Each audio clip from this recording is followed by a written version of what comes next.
Откакто Доналд Тръмп взема властта, един месец преди това бях в огромно напрежение и още един месец и не съм влизал в залата. Гледай без тренировка.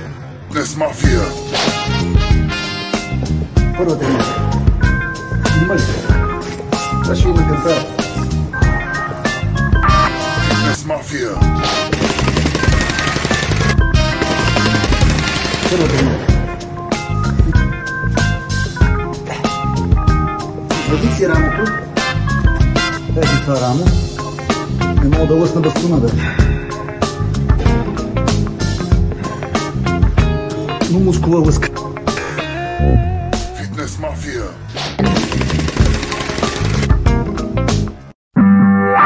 Фитнес мафия.